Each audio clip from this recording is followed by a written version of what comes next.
నొప్పి మాయం సర్జరీ దూరం ఆపరేషన్ లేకుండా మోకాళ్ల నొప్పులకు ఆధునిక చికిత్స ప్రాణ పెయిన్ క్లినిక్. కొందరైతే జీవోత్సవంలాగా బతికిడుస్తున్న పరిస్థితులు ఉన్నాయి. కొందరైతే ఇంకేం అవసరం లేదు, ఇంకా ఏమీ లేదు అని ఒక ఫెడప్ అయిపోయి ఒక డిప్రెషన్లోకి వెళ్ళిపోయి ఆ లైఫ్ని ఎండ్ చేసుకున్న సిచ్యువేషన్స్ కూడా ఉంటాయి. సో అసలు మనిషికి ఇలాంటి సిచ్యువేషన్ ఎందుకు వస్తుంది, దాన్ని ఎట్లా ఓవర్కమ్ అవచ్చు? మీ ఒపీనియన్ ఏంటి? అసలు అసంతృప్తి అనేది సర్వసాధారణమైనది ఎందులో అయినా, కానీ ఆ అసంతృప్తి లెవెల్స్ మారుతూ ఉంటాయి అనుష. స్టార్ట్ అవ్వడమే నా లైఫ్ బాగాలేదేమో అన్న దాంట్లోకి ట్రామాలోకి నెట్టబడుతున్నారు అనిపిస్తుంది.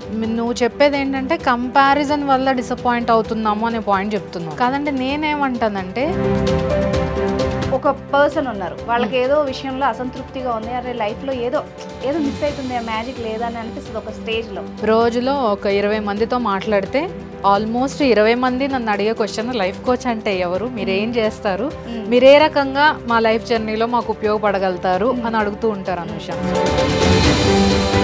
సక్సెస్ అయిన వాళ్ళది మనం ఒకసారి లైవ్లో విందాం, ఎందుకంటే మీ క్లయింట్ ఎలాగూ ఇక్కడే ఉన్నారు కాబట్టి. సో తన ప్రాబ్లం దేంతో వచ్చారు, రైట్, ఎలా మీరు తన్ని విజయం వైపు సక్సెస్ వైపు తన్ని పంపించారు? కవిత నా దగ్గరకు వచ్చినప్పుడు తన సిచ్యువేషన్ ఏంటంటే విపరీతమైన అసంతృప్తి, అందులోనూ కొన్ని సంవత్సరాల నుంచి తన ఆ అసంతృప్తి అనేది ఫేస్ చేస్తుంది. కవిత గారు చెప్పండి, అసలు ఓవరాల్గా మీ ఎక్స్పీరియన్సెస్ అండ్ ఆఫ్టర్ చేంజింగ్ మీకు ఎలా ఉంది ఒకసారి చెప్పండి. మంచి భర్త, పిల్లలు, అత్తమామలు, పేరెంట్స్, అందరు ఫైనాన్సెస్ కూడా చాలా బాగుండింది. సో నేను జాబ్ చేసే అవసరం కూడా లేకుండా ఉన్న పరిస్థితి. సో అన్నీ బాగున్నాయి. సో లోపల నుంచి ఒక డిస్సాటిస్ఫాక్షన్. సో ఏంటి, ఆడవాళ్ళు కొంచెం ఎమోషనల్గా ఉంటారు. వాళ్ళు అంటే అంత హార్డ్ మెంటాలిటీతో లేకపోతే అంత హార్డ్ ఫీలింగ్స్తో ఉండలేరు. చాలా వేల కోట్ల మంది ఈ ప్రాబ్లంతో సఫర్ అవుతున్నారు అనేది నిజం. Welcome to I dream, it's me Anusha Komal. ఇవాళ మన guest life coach Deepthi Janga garu, వారితో మాట్లాడదాం. నమస్తే మేడం. హాయ్ అనుష. దీప్తి గారు, నాకు ఎప్పటి నుంచో ఒక డౌట్. కొందరికి కొన్ని లేక బాధ, కొందరికి మన చుట్టూ అన్నీ ఉంటాయి కానీ ఏదో తెలియని అసంతృప్తి. అసలు మనం ఏం చేస్తున్నాం, ఎక్కడికి వెళ్తున్నాం, మన లైఫ్ ఏంటి, ఇంకా అయిపోయిందా అని అనిపిస్తూ ఉంటుంది. కొందరైతే ఎక్కువ మనం ఆడవాళ్ళలో చూస్తాం, అంటే పెళ్లి పిల్లల వరకు వాళ్ళ కెరీర్ అంతా త్యాగం చేస్తారు, వాళ్ళ లైఫ్ అంతా త్యాగం చేస్తారు. ఇంకా ఒక పాయింట్ ఆఫ్ వ్యూలో వాళ్ళు పట్టించుకోకపోవడం లేకపోతే వాళ్ళకి ఏదో దొరకకపోవడం అసంతృప్తితో ఇంకేం లేదు. అది కొందరైతే జీవోత్సవంలాగా బతికిడుస్తున్న పరిస్థితులు ఉన్నాయి.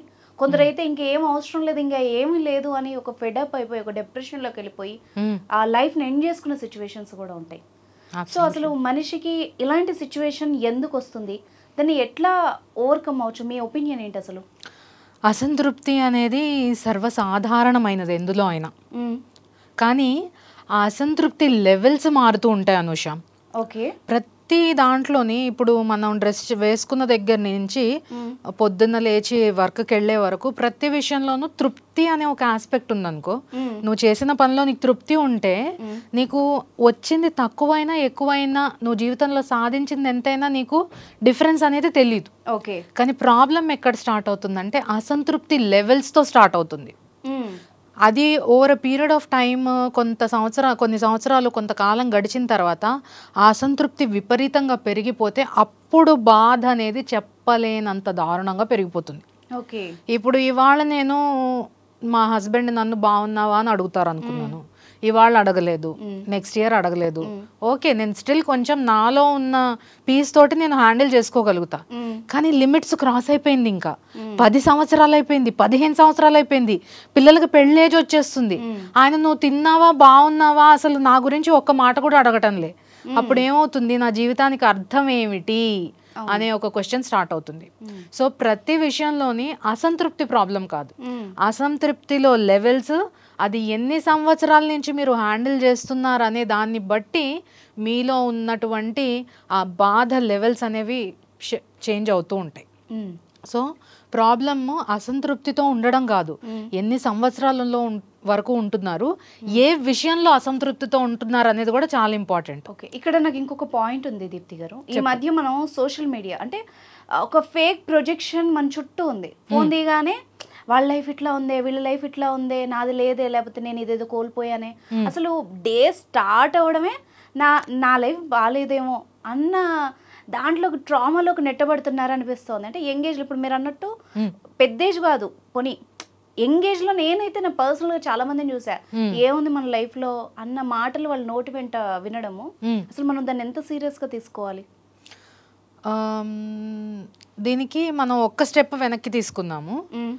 నువ్వు చెప్పేది ఏంటంటే కంపారిజన్ వల్ల డిసప్పాయింట్ అవుతున్నాము అనే పాయింట్ చెప్తున్నాను. ఓకే, కాదంటే నేనేమంటానంటే మన లైఫ్ గురించి మనం ఎంత క్లియర్గా ఉన్నాము అనే పాయింట్ దగ్గర స్టార్ట్ చేసుకుందాం. ఓకే, అంతే కదా.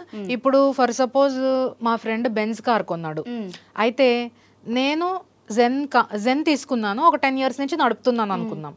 నేను ఎక్కడికి వెళ్తున్నాను అనే క్లారిటీ నాకు ఉందనుకో, వాళ్ళు బెంజ్ తీసుకున్నా లేకపోతే ఇంకొకటో ఆస్ట్రో తీసుకున్నా నాకు ఏమీ డిఫరెన్స్ అంతగా ఎక్కువగా ఉండదు.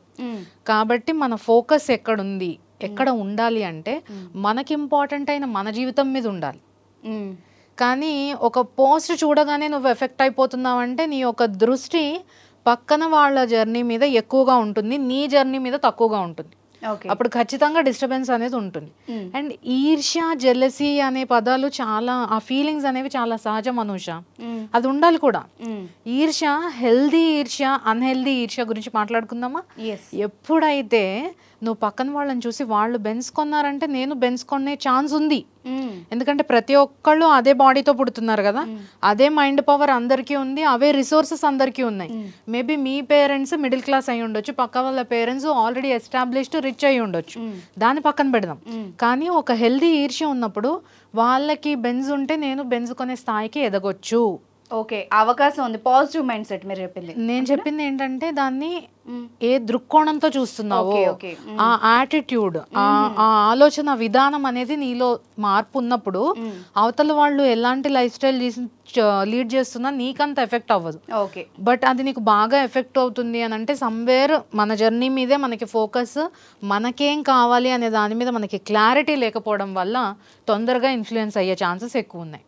ఓకే, సో ఇది సోషల్ మీడియా యొక్క ప్రభావం అనడం కంటే కూడా మన లోపల మన జర్నీ గురించి ఉన్న క్లారిటీ, అలాగే పక్క వాళ్ళ లైఫ్ని చూసే దృష్టి మనకి మారినప్పుడు ఖచ్చితంగా దాన్ని మన బెనిఫిట్ కోసం మార్చుకునే ఛాన్సెస్ చాలా ఎక్కువగా ఉంటాయి అనుష. ఇప్పుడు మామూలుగా రియల్ టైం ఎక్స్పీరియన్స్ చెప్తాను.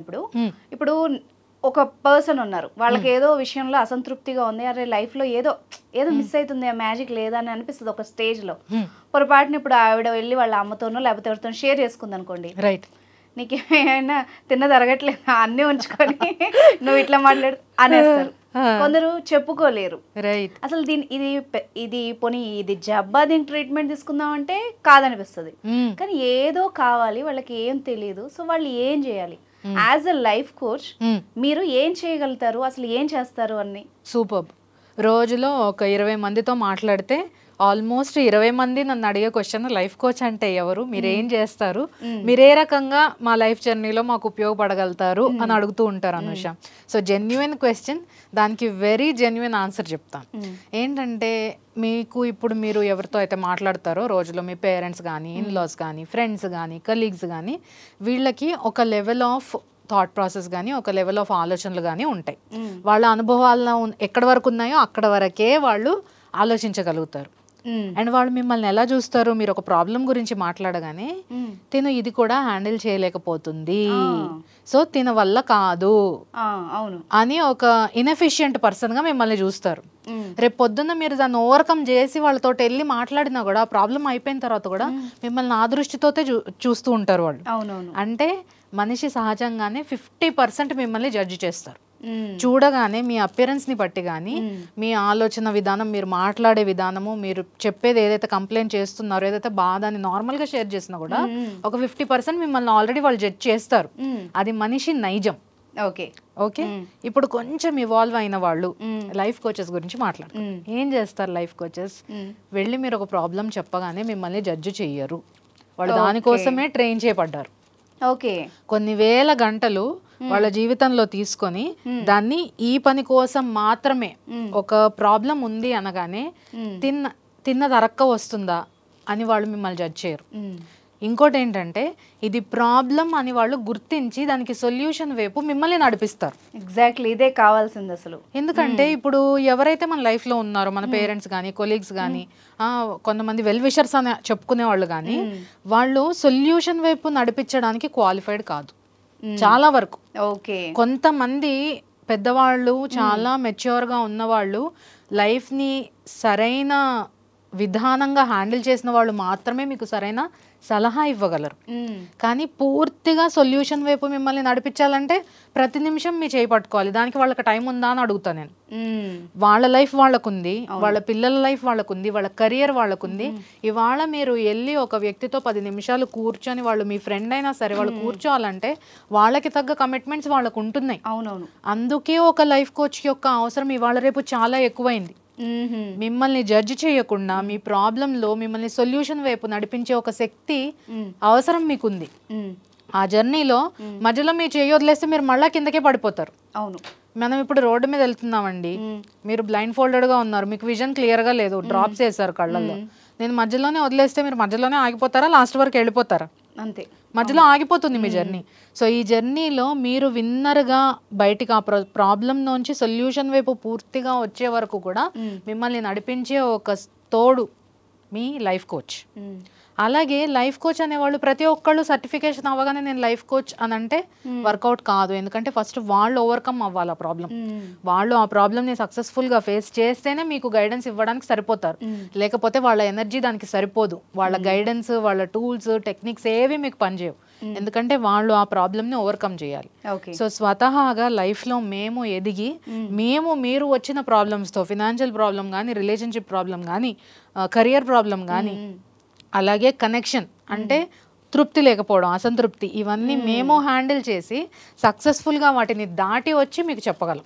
ఓకే. సో మీరు ఎవరితో అయితే బాగా కనెక్ట్ అవ్వగలరో ఆ కోచ్ దగ్గరికే వెళ్ళండి. మీ లైఫ్లో చాలా మంది కోచెస్ వస్తారు. ఇప్పుడు మొత్తం ఇండియాలో 5 లక్షల మంది కోచెస్ ఉన్నారు. సో మనకు హైదరాబాద్లోనే దాదాపుగా 100 మంది పైన కోచెస్ మీకు కనపడతారు. సో వచ్చిన ప్రతి వాళ్ళ దగ్గర మీకు సొల్యూషన్ దొరకదు అనేది నమ్మండి ముందు.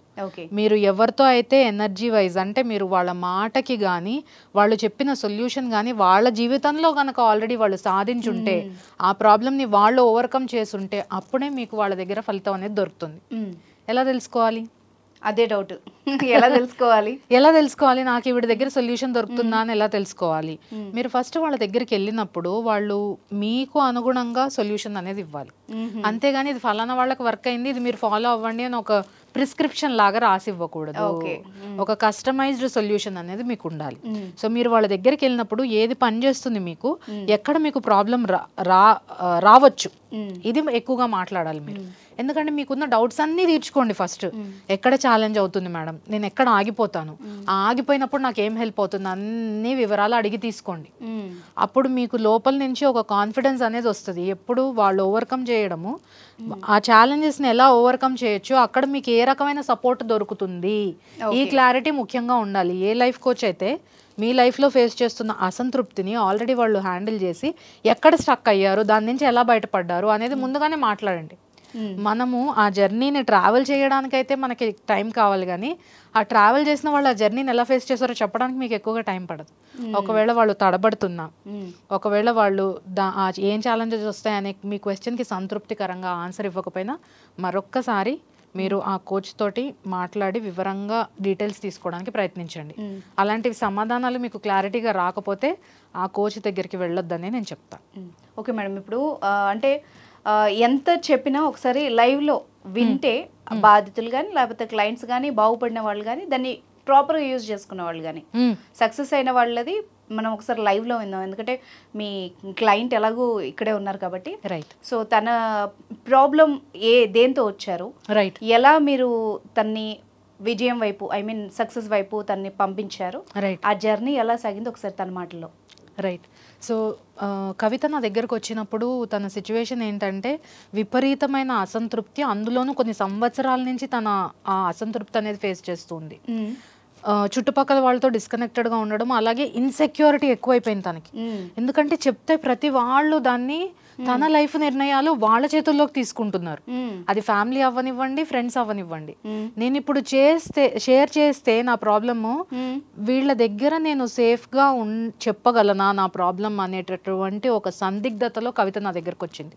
ఓకే, తను అప్పుడు ఏ స్టేజ్లో ఉందంటే, నాకు ఈ లైఫ్కి అసలు మీనింగ్ ఏంటి, నా జీవితానికి అర్థం ఏంటి, నేను ఎంతో ఇష్టంగా చేసుకున్న పెళ్లిలో నాకు తృప్తి లేదు, పాప వచ్చిన తర్వాత పాపని ఎంతో ఎఫర్ట్ పెట్టి నేను పెద్దగా చేసుకున్నాను, ఫ్యామిలీకి నా శక్తినంతా ఇచ్చాను, కానీ ఇప్పుడు నా లైఫ్లో తృప్తి లేదు.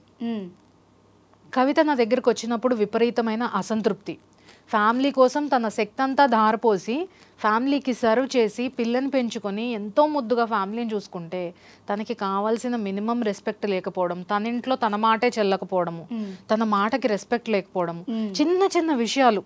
ఆడది ఏం ఎక్స్పెక్ట్ చేస్తుంది, నువ్వు ఎలా ఉన్నావు, నీ ఒపీనియన్ ఏంటి అని భర్త కనుక తను అడిగితే చాలా హ్యాపీ ఫీల్ అవుతుంది.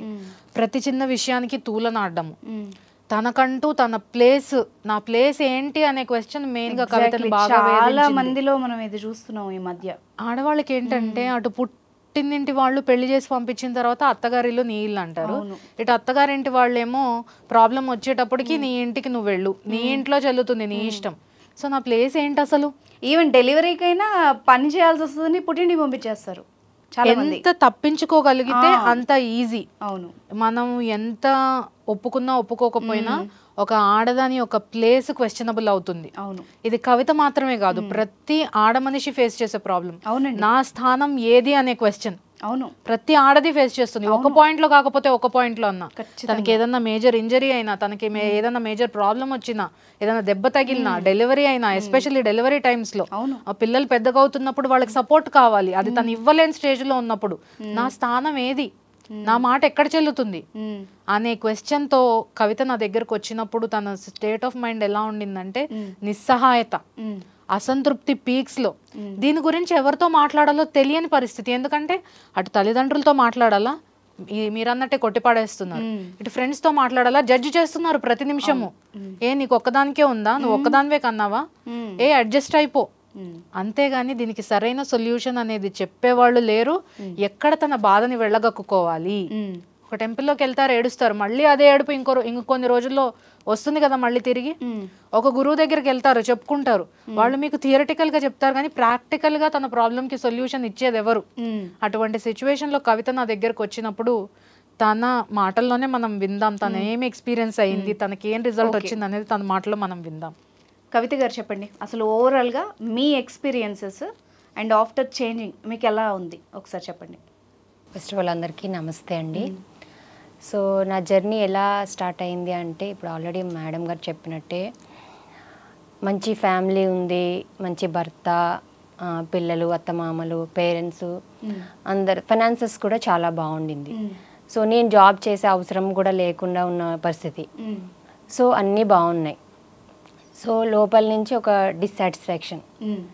సో ఏంటి, సో అంటే అందరికీ అన్నీ చేసుకుంటూ వెళ్ళాను, అందరికీ ఈక్వల్ రెస్పెక్ట్ ఇచ్చుకుంటూ వెళ్ళాను. సో బట్ ఎలా ఫీల్ అయ్యానంటే, నా అదే రెస్పెక్ట్, ఆ వాల్యూ నేను ఎందుకు రిసీవ్ చేసుకోలేకపోతున్నాను అని ఒక ఇది. సరే ఓకే, మన వాళ్ళే కదా తెలుసుకుంటారు.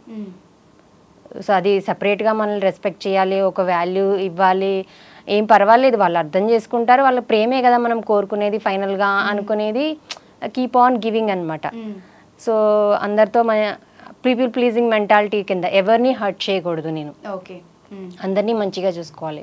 Because as a women it is my responsibility అన్నట్టుగా నేను అన్నీ చేసుకుంటూ వెళ్ళినా కూడా ఎక్కడో డిస్సాటిస్ఫాక్షన్, ఆ వాల్యూ, అదే వాల్యూని అవతల వ్యక్తుల నుంచి నేను ఎందుకు రిసీవ్ చేసుకోలేకపోతున్నాను. సో భర్త దగ్గర నుంచి అంటే నేను వాళ్ళని జడ్జ్ చేయట్లేదు, వాళ్ళందరూ మంచి వాళ్ళు. సో కాకపోతే నేను ఎందుకు రిసీవ్ చేసుకోలేకపోతున్నాను, ఒక డిస్సాటిస్ఫాక్షన్. ఏమైంది లైఫ్లో, అన్నీ మంచిగా ఉన్నా ఎందుకు హ్యాపీగా ఉండలేకపోతున్నాను. ఆ డిస్సాటిస్ఫాక్షన్ ఎలా అంటే ఒక పీక్ లెవెల్కి వెళ్ళిపోయిందండి ఒక స్టేజ్లో. సో అన్ని ఏరియాస్ ఆఫ్ లైఫ్కి స్ప్రెడ్ అయ్యిందనమాట ఆ డిస్సాటిస్ఫాక్షన్. అంటే మనం లోపల డిస్సాటిస్ఫాక్షన్గా ఉన్నప్పుడు మనం డిస్సాటిస్ఫైడ్గానే థింక్ చేస్తాము, డిస్సాటిస్ఫైడ్గానే ఉంటాము, అలానే మాట్లాడతాం. అంటే ఒక విక్టిమ్ ఇంకా నా పరిస్థితి ఇంతే, నాకు కావాల్సిన వాల్యూ రావట్లేదు, నాకు రెస్పెక్ట్ ఇవ్వట్లేదు, నేను నథింగా, నాకేం వాల్యూ లేదా, నాకేం మీనింగ్ లేదా నా లైఫ్కి. ఓకే. సో అనేది ఇంకా అందరితోనూ గొడవల కింద. సో అంటే మన ఇన్నర్ బాగోలేదు కదండి. సో అవతల వ్యక్తిని జడ్జి చేయట్లేదు కానీ సో ఇన్నర్ బాగోలేనప్పుడు ఈ స్ప్రెడ్డింగ్ మనం అందరి మీద కంప్లైంట్ చేయడం, సో మీకు వాళ్ళనే రెస్పాన్సిబుల్గా ఫీల్ అవ్వడం, వాళ్ళ వల్ల నాకు ఇలా అయ్యింది, వాళ్ళ వల్ల ఇలా ఉన్నాను నేను, వాళ్ళ వల్లే నాకు ఇలా జరిగింది అని. సో ఇంకా ఆ సిచ్యువేషన్లో ఏమర్థమైందంటే సో నా లైఫ్కి ఇది లేదు, సో ఏదో ఒకటి చేయాలి నేను. సో ఏంటది చెప్పేవాళ్ళు లేరు. అంటే మా ఫాదర్ ఇప్పుడు హస్బెండ్ అండ్ వైఫ్ ప్రతి ఒక్క రిలేషన్లో నేను ప్రాబ్లం క్రియేట్ చేసుకున్నాను నేను. ఓకే. సో ఎలా ఉందంటే హ్యాపీనెస్ లేదు, ఎవరిని అడగాలో తెలియదు. నా వాళ్ళు ఏంటంటే నాకు సపోర్ట్ చేస్తారు కంప్లీట్గా, ఎందుకంటే నన్ను అన్కండిషనల్గా వాళ్ళ లవ్ ఏం చేస్తారంటే నన్ను జడ్జి చేయకుండా ఓకే తిను మంచిగానే ఉంది, తిను ఏం తప్పు లేదు అని అవతల వ్యక్తులు ఏం చెప్తారు, ఎందుకంటే they also make responsible other person. So ఇది ఎలా అయిందంటే బాగా ఏడుపు వచ్చేది, ఎవరితో దేనికి రిజల్ట్స్ రావట్లేదు, ఎవరితో షేర్ చేసినా కానీ సొల్యూషన్ ఇవ్వలేకపోయారేమో ఒకవేళ, అంతే కదా మేడం? ఎవరికైనా చెప్తే వింటారు, మన బాధ వింటారు, లేకపోతే ఒక సూక్తి చెప్తారు, కానీ ఏంటి సొల్యూషన్ ఎట్లా వెళ్ళాలి అన్నది ఎవరు చెప్పలేరు. అనుష నా దగ్గర 10,000 రూపీస్ ఉంటే నేను నీకు 10,000 రూపీస్ మాక్సిమం అప్పు ఇవ్వగలను, అంతకు మించి అప్పు ఇవ్వలేను కదా. సో వాళ్ళకున్న జీవితానుభవము, వాళ్ళు ఫేస్ చేసిన ప్రాబ్లమ్స్ ని వాళ్ళు ఎంత తెలివితో అయితే డీల్ చేయగలిగారో అంత తెలివితోనే వాళ్ళు సమాధానం చెప్పగలరు. సో ఇప్పుడు నువ్వు ప్రాబ్లం లో ఉన్నావు అనగానే నీ మీద జాలి కలుగుతుంది. సో ఆ జాలి కొద్దీ నిన్ను సపోర్ట్ చేయడం అది సర్వసాధారణం. ఇప్పుడు నా రక్తం, నాకు పుట్టిన నా పిల్లకి నేనే సపోర్ట్ చేయకపోతే ఎలా అని మనం సపోర్ట్ చేస్తాం. కానీ సపోర్ట్ చేస్తున్నానని తనకు కావాల్సింది ఏంటి అనేది తెలుసుకునేంత పరిపక్వత, అనుభవము నాలో లేదనుకో నేను ఏం చేస్తాను, నాకు తెలిసిందే చేస్తాను. సపోర్ట్ చేయడం దానివల్ల సొల్యూషన్ రాదుగా. నువ్వేం తప్పు చేయలేదు అమ్మాయి, ఆ ఫలానా ఆ అబ్బాయే తప్పు, ఎందుకంటే ఆ అబ్బాయి వేరే ఫ్యామిలీ నుంచి వచ్చిన వ్యక్తి, పెళ్లి చేసుకున్న తర్వాత పెళ్లి కొడుకుని వేరే ఫ్యామిలీ నుంచి తీసుకొస్తాం కదా. మన అని అనుకున్నప్పుడు ఈ ఇద్దరిది తప్పు లేదు, దీనికి సొల్యూషన్ ఏంటి అని ఆలోచిస్తాం, కానీ మన అని అనుకోవటం లేదు కదా. ఇటు ఈ ఫ్యామిలీ వాళ్ళు మన అబ్బాయి అని అనుకోవట్లేదు, అటు ఆ ఫ్యామిలీ వాళ్ళు మన అమ్మాయి అని అనుకోవట్లేదు. సో విక్టిమ్ ఎవరవుతున్నారు ఇక్కడ? ఎంతో కొంత మనది పితృస్వామ్య సమాజం కాబట్టి మ్యాన్ కి నడిచిపోతుంది ఎలా ఉన్నా గానీ కొన్ని కేసెస్ లో. ఇప్పుడు మార్పు జరుగుతుంది, అది పక్కన పెడదాము. అబ్బాయి వైపు ఆ అబ్బాయి నిజంగా బాధ్యతాయుతంగా ఉన్నా ఉండకపోయినా సపోర్ట్ మెజారిటీ వాళ్ళ డామినేషన్, మేల్ డామినేటెడ్ సొసైటీ కాబట్టి వాళ్ళకి నడిచిపోతుంది. కానీ ఇక్కడ విక్టిమ్ ఎవరవుతున్నారు? ఆడది. అవును. అలాగని వాళ్ళు కూడగట్టుకుని కూడబలుక్కుని చేసిందా ఇది? ఈ అమ్మాయికి సరైన సొల్యూషన్ ఏంటి అనే అవగాహన లేకపోవడం వల్ల కవిత జీవితంలో కవిత ఎట్లాగైతే విక్టిమ్ గా ఫీల్ అయ్యిందో, ఆడవాళ్ళు కొంచెం ఎమోషనల్ గా ఉంటారు. వాళ్ళు అంటే అంత హార్డ్ మెంటాలిటీతో లేకపోతే అంత హార్డ్ ఫీలింగ్స్ తో ఉండలేరు. చిన్నదానికి కూడా బాధపడే ఆడవాళ్ళు ఉంటారు. సో అందులోనూ ఇది ఇంకా యాడప్ అయ్యేసరికి మీరు చెప్పినట్టు ఏళ్లకేళ్లకు ఆ ట్రామా ఉండేసరికి నిజంగానే ఎక్స్ట్రీమ్ కి వెళ్ళే ఛాన్సెస్ కూడా ఉండొచ్చు. ఎక్స్ట్రీమ్ కి వెళుతుంది, చాలా మంది లక్షల మంది కేసెస్ లో వెళుతుంది. కాబట్టి దీనికి ఈ రోజు సొల్యూషన్ అనేది ఎవాల్వ్ అయింది. ఎట్లా అనుష, మనకి ముందులో కొలెరా అనే దాంతో కొన్ని వేల మంది చనిపోయారు. అవును. అప్పుడే కదా దానికి మెడిసిన్ వచ్చింది. కొలెరా అనేదే లేదనుకో, దానికి మెడిసిన్ ఎక్కడి నుంచి అవసరం అవుతుంది? చాలా వేల కోట్ల మంది ఈ ప్రాబ్లంతో సఫర్ అవుతున్నారు అనేది నిజం. అందుకే ఇప్పుడు మనకి దీనికి సొల్యూషన్ అవసరం అయింది. అది పేరెంట్స్ నుంచో లేకపోతే ఇంకొకళ్ళ నుంచో చాలా వరకు రాదు, ఎందుకంటే వాళ్ళు ఆ లెవెల్కి ఇవాల్వ్ అయి ఉండొచ్చు, సరైన మార్గంలో తీసుకెళ్ళలేకపోవచ్చు. నేను చాలా మందిని చూస్తాను, పంచాయతీలు పెడతారు పెద్దవాళ్ళు, కానీ దాంట్లో సొల్యూషన్ ఏం రాదు. ఇంకా ఏమన్నా ఉంటే వీళ్ళలో ఉన్న భావాలు వ్యతిరేక భావాలు అయిపోతాయి, వైఫ్ అండ్ హస్బెండ్ కి, ఆ ఫ్యామిలీస్ కి కూడా. కానీ అందులోంచి సొల్యూషన్ మాత్రం రాదు, ఎందుకంటే ఇది మూకుమ్మడిగా తీర్చే సమస్య మాత్రం కాదు. ఖచ్చితంగా ఒక కోచ్ ద్వారా మీరు ఎఫర్ట్ చేసుకోగలిగితే, ఒక కోచ్ ద్వారానే మీరు ఈ సొల్యూషన్ అనేది పొందగలుగుతారు. ఇప్పుడు కవిత గారి లైఫ్ లో, అసలు మీ లైఫ్ లో లైఫ్ కోచ్ తెచ్చిన మార్పు ఏంటి?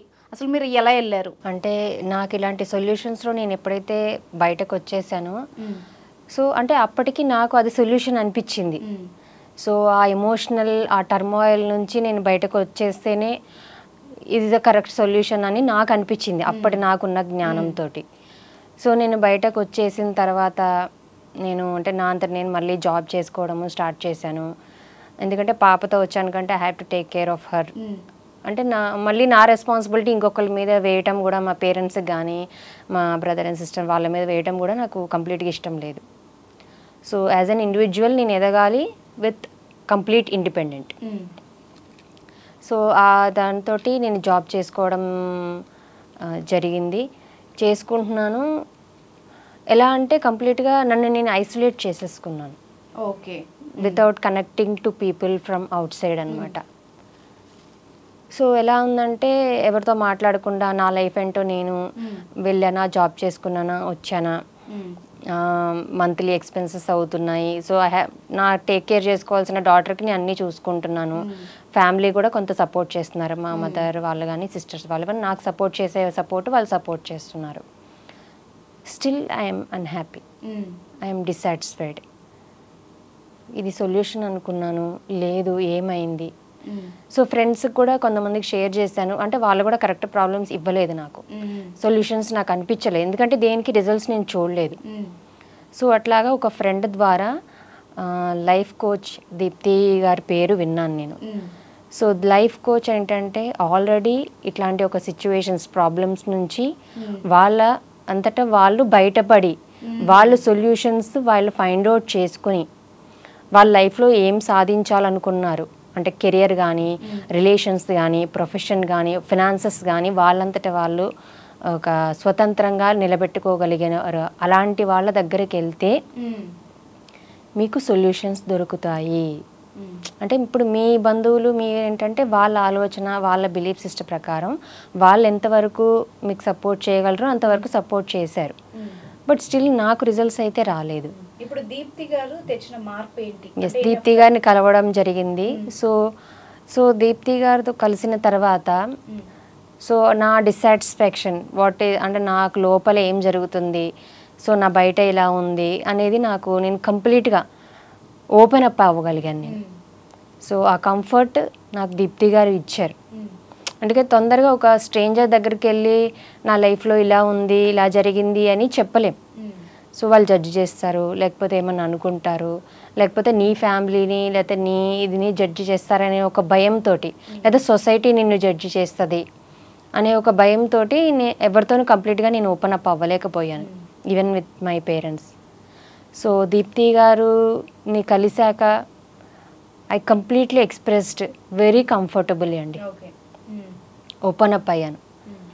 సో మేడం ఇచ్చే ఒక్కొక్క step, so you start like this, so you start to love yourself love.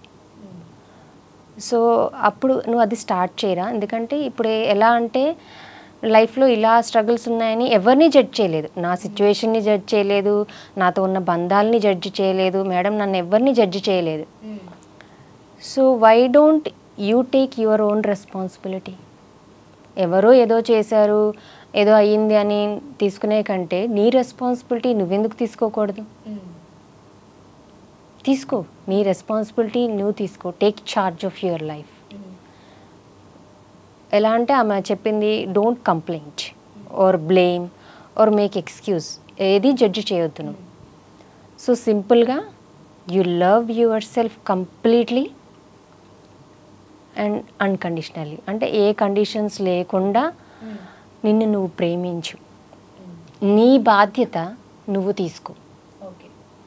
So అప్పటి వరకు అంటే బాధ్యత ఏంటంటే రెస్పాన్సిబిలిటీ అంటే the ability to choose our own response అని.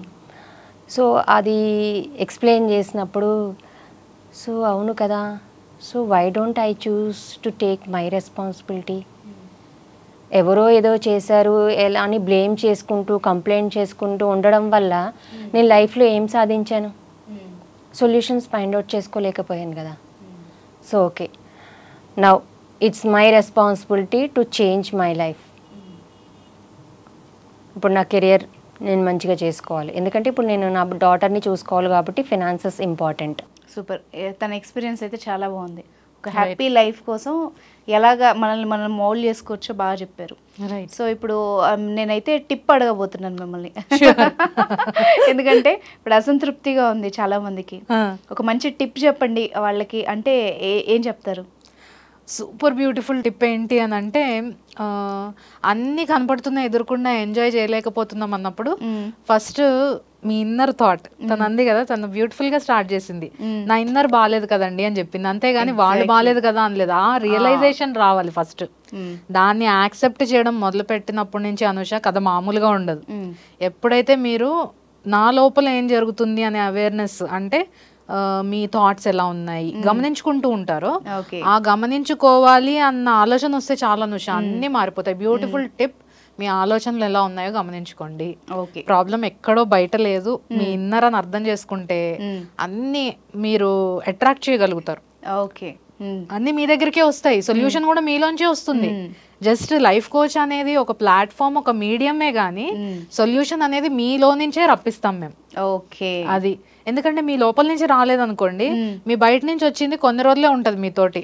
ఇప్పుడు ఇవాళ వెళ్ళారు ఎక్కడో డాన్స్ కో లేకపోతే హాలిడేకో వెళ్ళారు, హాలిడే నుంచి వచ్చిన తర్వాత మళ్ళీ ప్రాబ్లం రాదని గ్యారంటీ ఉందా? ఉండదుగా. ఆ టైం వరకే హ్యాపీనెస్ గానీ అవి గానీ ఉంటాయి. ఎగ్జాక్ట్లీ, అది మొమెంటరీ ప్లెజర్ అన్నమాట. అంటే ఇన్స్టెంట్ సొల్యూషన్ కొన్ని రోజుల వరకు పనిచేస్తుంది. అది మీకు లైఫ్ లాంగ్ తృప్తి అండ్ అలాగే అసంతృప్తి లెవెల్స్ అనేవి తగ్గాలంటే మాత్రం సొల్యూషన్ మీ లోపల నుంచే రావాలి. అప్పుడే అది లాంగ్ టర్మ్ లో సస్టైన్ అవుతుంది. సో టిప్ ఏంటంటే, ఇన్స్టెంట్ ప్లెజర్ కోసం చూడకండి, ఇన్స్టెంట్ ఆన్సర్ కోసం చూడకండి. మీ ఇంటర్నల్ జర్నీ స్టార్ట్ చేయండి, మీ ఆలోచనలు గమనించడం మొదలు పెట్టండి. సూపర్ సూపర్ అండి, మంచి ఎక్స్పీరియన్స్ ఈరోజు నాకు. థ్యాంక్ యూ సో మచ్ అండి. Thank you Kavitha. వెల్కమ్.